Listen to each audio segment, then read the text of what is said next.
Do you feel like you're not progressing or that you're not feeling better after your breakup? Have you been broken up for some time, but it feels like it just happened?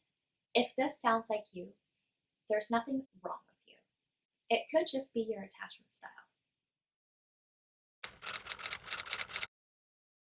Hello and welcome. My name's Heather. I'm a registered professional counselor and a certified life coach. I've had my private practice for about 9 years, and I help people get through difficult breakups that are keeping them stuck from living their fullest lives. Today, we're going to talk about attachment styles. What are they, and how are they keeping you stuck in your breakup? First off, what are attachment styles?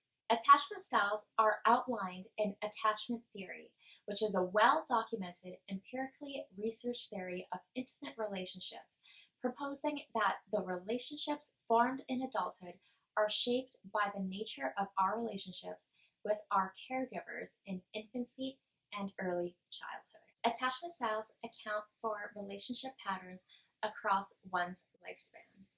There are 4 attachment styles: secure, preoccupied, dismissing, and fearful. People who are securely attached have a positive view of themselves and others.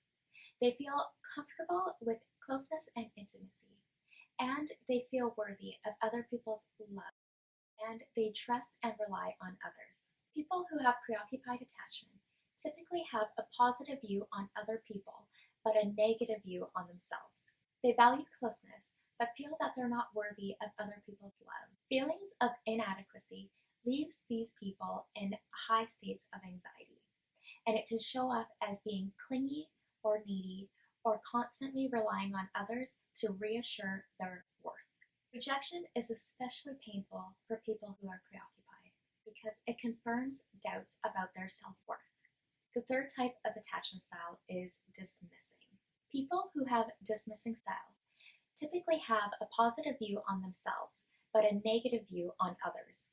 They've learned that they cannot rely on others, and they value independence and self-sufficiency. They tend to avoid closeness and intimacy. The fourth attachment style is fearful. People who are typically fearful have a negative view on themselves and a negative view on others. They often feel unworthy of love and acceptance, and yet still want validation from others. They also expect others to be a source of pain and rejection, so they try to avoid others and are not comfortable with closeness or intimacy. So why is this information important? Because attachment styles don't just impact how we show up in relationships, they also impact how we navigate through our breakups. This information might be helpful for you to have a better understanding of where you're at and how to manage and cope through a breakup. And keep in mind that attachment styles can be seen more as a spectrum as opposed to boxes or labels. It's been found that people who are more securely attached in their relationships have no problems moving on in a timely manner for their breakups. They tend to have a positive view on themselves and are more likely to engage in productive habits after the breakup.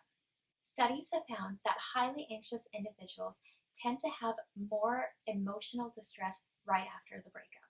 They tend to ruminate more and dissect the relationship to find exactly what went wrong.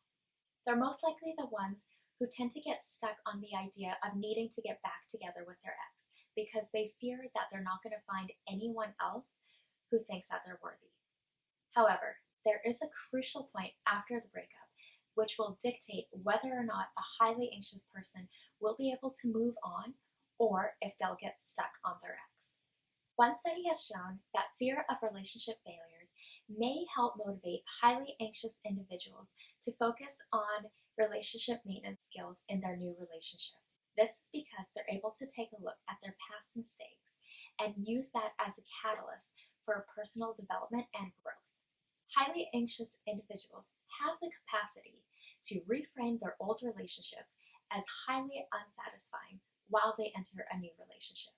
This study has also found that people who are highly anxious were less likely to be attached to their ex when they start a new relationship. Avoidant individuals appear to suppress their breakup distress only when the breakup was more recent. However, their deactivated distress may inhibit them from personal growth. In other words, people who are more likely to gravitate towards dismissing attachment styles may get over the breakup faster, but at the expense of personal growth and creating changes that will improve their lives. That's it for today's video. Thank you so much for watching. Make sure to subscribe. I put out new videos every week, and hit the bell button to get notifications. Until next time, be kind and love yourself.